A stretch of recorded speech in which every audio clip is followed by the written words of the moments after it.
Hey. You. Hi. So, we were gonna get to this eventually. We've been bringing it up a number of times. Have we?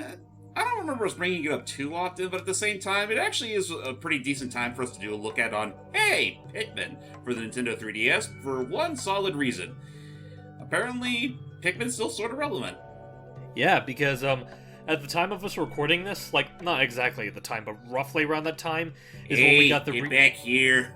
I was about to say, so roughly around the time we recorded this is when we got that announcement that there actually are going to be porting Pikmin 3 over to the Switch. Which makes me very happy, considering that's literally my favorite of the trilogy. Mm-hmm. So, you know what that means. All we have left is Star Fox Zero and 3D World, and the Wii U will now officially be dead. More or less, yeah. So, It really is. So yeah, welcome to Hey Pikmin, and this game starts out more or less like any other Pikmin game, where it's a typical day for a space shipment pilot, Hokotate Freight's own Captain Olimar. Who are you? Stop following me. Here we see him heading home to planet Hokotate after finishing a delivery. And sincerely wonder... Engaging warp in 5, 3, What? 2, 1, skipped over engage! But he forgot about Pikmin 4. Olimar couldn't wait to get home to spend time with his family, but fate had other plans for our Intrepid, no worries. Oh boy. A terrible sight snapped him out of his daydream. Oh. Something had gone wrong with the warp. And because apparently it's Pikmin tradition that Olimar can't go one devil-named trip without something happening to his He ship. dodged left and right to get to safety, but... Oh. Yeah. His engines took a hit, and he lost control, and... brace for a crash landing! It was at this moment that Captain Olimar realized he really should have taken greater consideration into workers' compensation fees. Not that's gonna matter when you're gonna go crash landing on an alien planet, but thankfully it's an alien planet we're all too familiar with by now. Yeah. That's an interesting little pod. Never seen one rainbow Yeah, colored. it's the same pod that was in Pikmin 3. Like, this game took quite a few, like, cues from Pikmin 3. Okay. In some ways, it can be considered like a follow-up to Pikmin 3, and, right on the Pikmin Park. And they're all dead. So I guess I should ask. Captain Olimar. Because I'm assuming this is the ship again. Yeah, thankfully we're actually running on a new ship, so we have a new AI to aid us, and thankfully he's not as much of a boring Plycowood as he was in the second game. Okay, so this is confirmed this takes place like after those events. Oh yeah, absolutely. So at this point, Olimar's going, for the love of God, it happened again. Why am I even a pilot anyway if I can't even fly right? See, I'm blue. That means I'm much cooler than the last one. Abba-dee-abba-da. Ha, I see what you did there. Yeah, this one actually has a personality. Okayness confirmed. Alright, let's get back on our feet and resume the voyage. Alright, hop. But what do you mean resume the voyage? Yep, I mean, flap those arms, we're going back to space. Hop to it. I can't fly. Captain Olimar, you might want to sit down for this. Oh, I mean, he blunt right to the point. I have some very bad news. Louis did not survive the crash. How is that bad news? I was like, he's not wrong. I was like, Louis did not survive the crash. Okay, so then what is the bad news? Fantastic, what's the bad news? So for Hey Pikmin, apparently our ship runs off of this energy source called Sparklium, and after the crash, it all pretty much scattered. Oh, so the ship is actually fine. It just needs a fuel source again. Pretty much. I mean, it's not as much of a... It's not nearly as dilapidated as it was in the first game, where literally the whole point was to gather all 25 plus parts of it. But yeah, this time we're worrying about a fuel source, which, I mean, is better than nothing. At least we'll have a nice cozy ship to come back to. And funny enough, the ship that we actually rode on for this game is actually to put it for lack of a better word, it's a sequel to our very original Dolphin ship. Oh, okay, newer model. And all right, so now we'll just wait for the camera to zoom out and we can get going to our Pikmin adventure. Speaking of Pikmin, why isn't the camera panning back up to show us the full environment, James? Because we gotta pay attention to the cute little Pikmin we just came across. Okay, I was gonna say that was gonna be the cue to mention. James, why is this a side scroller? Okay, so Hey Pikmin is, well, it's really not a Pikmin game in the traditional sense. It pretty much is a 2D platformer at the end of the day, running off of Pikmin's more, common foundations, like the fact that, well, you're pretty much helpless without the help of Pikmin. Yeah. Fair. And of course, true to the title's namesake, we got I mean, I wouldn't say it's like a complete alienation of like what made the games the way they are, because a lot of like attributes from it do carry over to this new style, like puzzle solving and exploration and whatnot. It's just not quite as like open-ended as the console games. Oh yeah, no, like, this is really not a game you want to treat as like a traditional Pikmin game. Just treat it like a platformer with Pikmin elements, and you're pretty much good to go.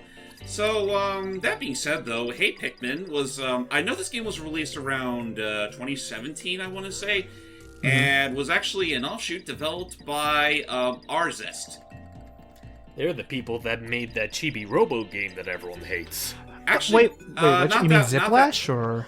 No, well, first off, Hype, you're completely wrong, because that's a completely different studio. That unfortunately actually closed their doors not that long ago, if recent reports are to be believed. But no, Arzest is a company that used to be called, well, actually, it's a studio comprised of remnants of another long-gone studio called Artoon. And you want to know the last game they made prior to Hey Pikmin? What was that? Yoshi's New Island. Oh, okay. Like, I knew that was the one. Like, I knew they made a 3DS game that everyone needed to hate. It was just... I mean, we talked about it. I think the biggest issue with New Island was just how much of a... I mean, first off, how it completely invalidates the story of the first one. And it makes it completely ridiculous with the weirdest retcon ever. And also that the... Suddenly warping through time and space. Bowser appeared. Oh yeah, by the way, that's how many Sparklium you need to beat the game. Okay. Crap. How are we going to get that? We only got 3. Don't fret. There's more sparkling where that came from. Are you aware of what MMO grinding principles are?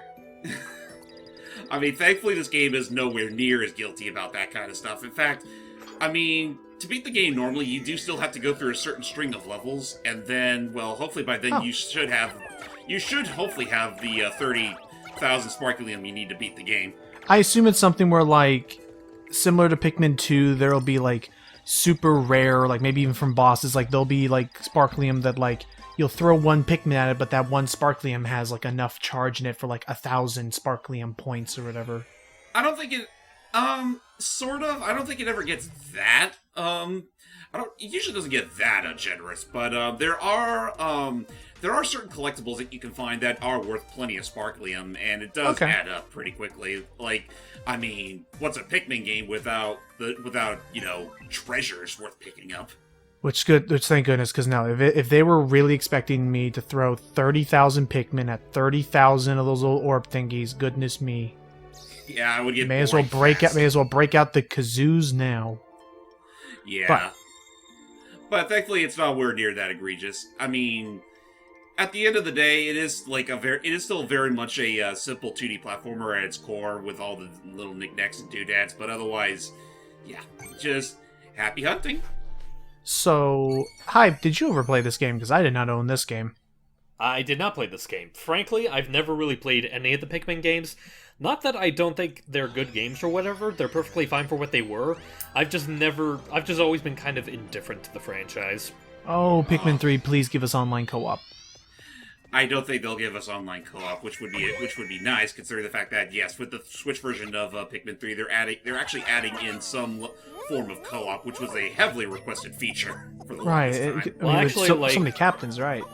Well, actually, if I think about it, I don't see why it wouldn't have online co-op, because aren't they bringing back that one online multiplayer segment from the original?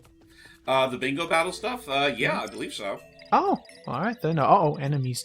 And I was gonna say, so I guess that just kind of, process of elimination. James, did you what were your thoughts on this game when you tried it out? It is a neat idea. Unfortunately, it's one that I think could have used a little more variety. I mean, I do. By the third world or so, I kind of got a little bored of this game and kind of dropped it. Okay, so it kind of has. So sorry, in my opinion, it kind of had that Ivy named Kiwi kind of thing, where it's it is really cool, but after the first 2 to 5 levels, you've kind of seen everything that's going to happen in the game. It's also kind of bad in this game's case, considering the fact that levels can go on a decent while. Oof. Oh, well, so I should say, looking around at at your little cute little like sidebars things going on here, I recognize the rock Pikmin from Pikmin 3. Are those pink pixie ones original for this game? No, they were from Pikmin 3, the flying Pikmin. Oh, gotcha. And they pretty much work the same way as you'd expect them. They fly and they can, they certainly sound useful for a platformer. Oh, absolutely. I mean, if it means anything, they are Olimar's up-B in the later Smash Brothers games, so they're definitely worth their weight in pink. Does 3DS does Hey Pikmin introduce any new kinds of Pikmin? No, they primarily stick to the all the Pikmin varieties you can find in Pikmin 3. That being the usual red, yellows, and blues, as well as the flying Pikmin and the rock Pikmin. And yeah, like they pretty much at this point abolished the idea of like the purple Pikmin I can get because the rock Pikmin kind of serve the same function. Mm-hmm. I mean, I think the primary reason why they really don't put much of they really haven't given the purple and white Pikmin all that much attention these days. Well, aside from gameplay stuff, it's mostly to do with the fact that you really only ever found them underground, and you really don't go underground much in the recent games anymore. And oh boy, those Pikmin are gonna die unless we push it. Ow! Why, I think that was a good idea. Well, little did that Pikmin know, that actually was a really good idea, because that's what you gotta do. Do the levels have more of those little interactions? Because I'll admit, like, that interaction just then, right there, uh-oh. Because here comes the Quacker Jack. Because I'll say, right... Nice. There you go. But I was gonna say, that interaction we just saw right there, I never considered the Pikmin to be, like, the Rabbids or the Waddle Dees or whatever to have, like, those little, like, Mook interactions, but seeing it happen like that was actually pretty cute. Oh, yeah. And to this game's credit, it actually is chock full of that stuff. Oh, no, that's fine. That's good. I like characterization for them. I mean, honestly, it does sort of help this game's otherwise very, bland, tedious tones. Not so much tedious tone, but more so just the fact that there's really not much more to this game beyond the bare essentials. It looks like a very peaceful game, with the really nice backgrounds and the very, nature-esque. The hypno-pendulum. True to form, Olimar does name every single trinket he does find into like really elaborate sort of descriptions. Because why wouldn't he? But yes, it seems like a very peaceful game, which I'm definitely okay with.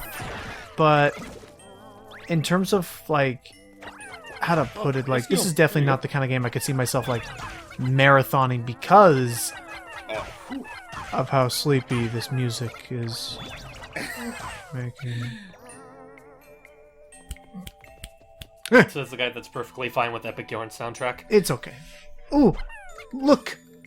It's the... I thought it was a kazoo. I would have said it was the entire Yoshi's New Island discography.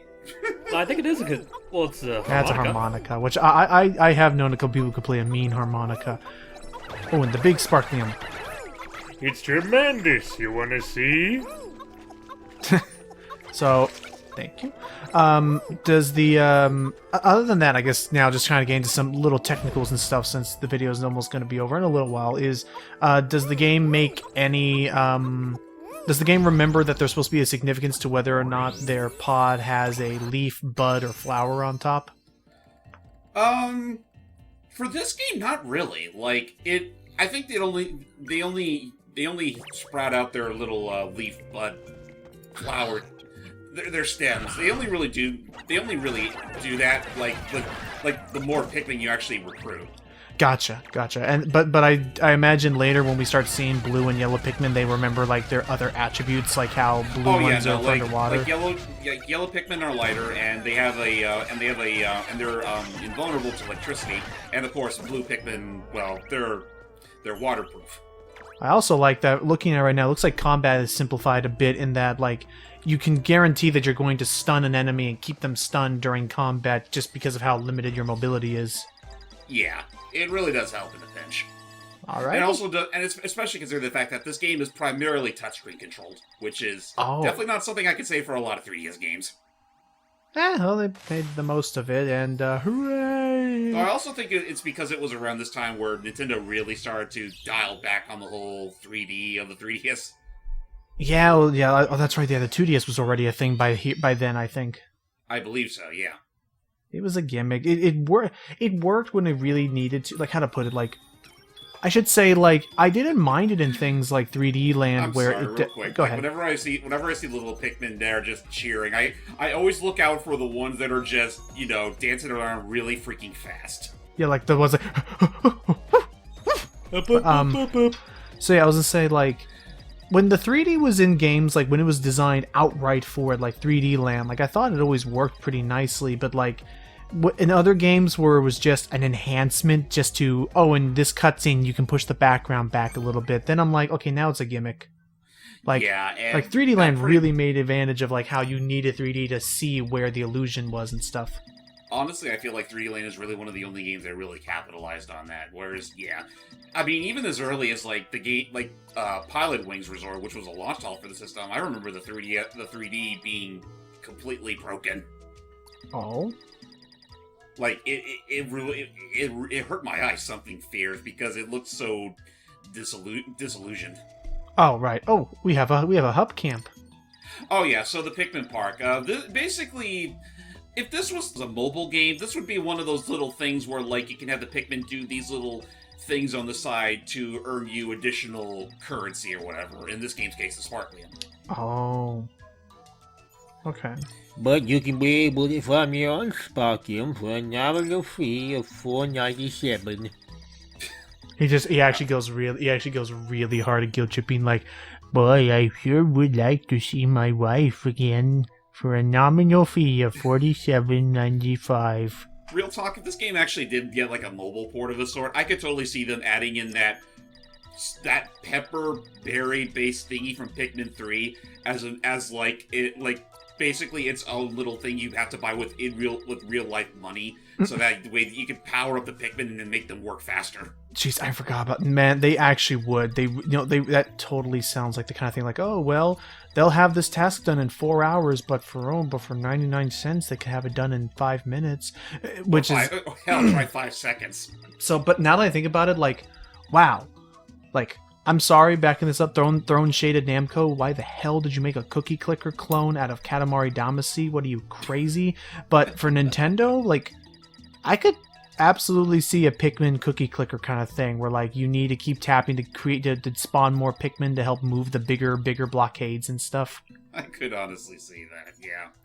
Every time you tap is another like plucked out of the ground, and then you can like spend that. I don't know. I could. And then eventually the screen just becomes overfilled with Pikmin. Oh jeez. And then it zooms out, and then you realize you've conquered the whole world, and you're like, oh wow, crap. Oh yeah, so okay. here's one thing that's worth mentioning about the Pikmin Park. Occasionally you'll actually come across treasures. Oh, and that's why you want to get more Pikmin to search around, because I can see there right now, like, the fire on the left, we would need red Pikmin to handle that, but then there's crystal. I don't know what to do with the crystals. That's where rock Pikmin come into play. Oh, okay. Because technically they can break them with their rock hard bodies. Okay. But yeah, no, so yeah, I see how, I then see where this can, like, why you would need, like, different Pikmin types to handle these different scenarios. Okay.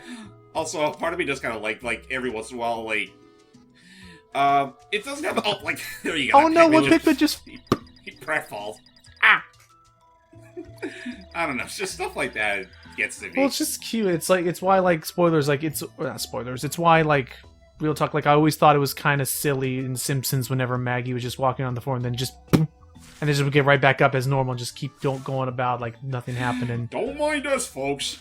Pretend like we was never here. What are they doing? Are they just getting, are they just getting blades of grass?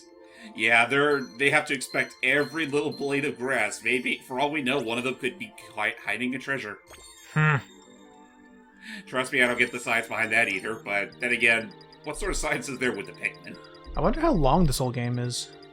It's kind of lengthy. Like, I want to say there's at least 5 or 8 worlds in total, and they each have about maybe, I want to say either 4 or 5 major areas with like 1 or 2 secret areas and a boss fight.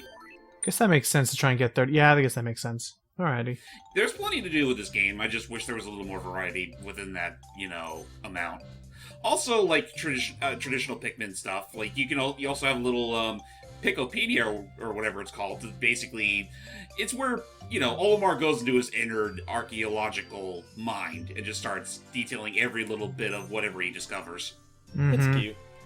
Like the red Pikmin, and of course all the jewelry. Oh, and another thing worth mentioning that I will be showing off is that this game did have amiibo support, and with said amiibo support, you could actually transfer those amiibo onto the game itself and Olimar with his Pikmin can actually gather them up as a treasure. And I do believe that Olimar does have his own witty descriptions for those as well. Let me look up some of them real quick. I'm actually curious now. Hey Pikmin, amiibo descriptions. I'm actually From what curious. I immediately remember, though, the only amiibo that work with this game are from the Mario lineup, the Splatoon lineup, The Animal Crossing lineup, and the Animal Crossing. Yeah.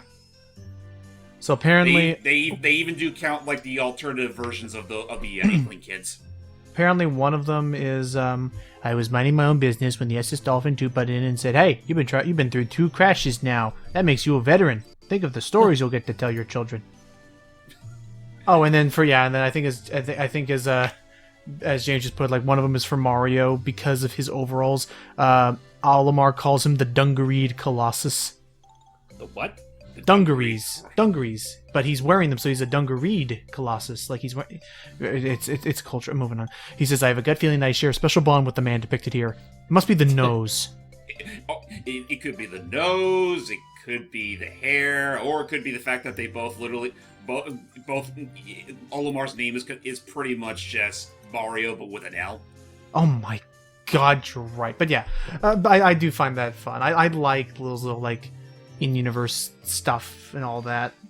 Yeah, I mean, honestly, the stuff that Olimar does write down is probably one of the bigger highlights of this game, just because some of the more interesting stuff is when these Pikmin captains actually get to speak their minds. Yeah, which is going to be most prevalent whenever we get around to doing Pikmin 3 for the channel, because yes, now that with the Switch version is going to be a thing, I do plan on doing that for the channel at some point or not. I can't wait. It looks like it's going to be a lot. It does look like it's going to be a lot of fun. I like the different like characters and interactions that we're going to hopefully get from that, and I bet it's going to look really nice on Switch. It will. I'm sure it will. But with that said, ladies and gentlemen, that's it for our look at on Hey Pikmin, and see you all for whenever we do Pikmin 3 Deluxe. Deluxe? Lol, Olimar,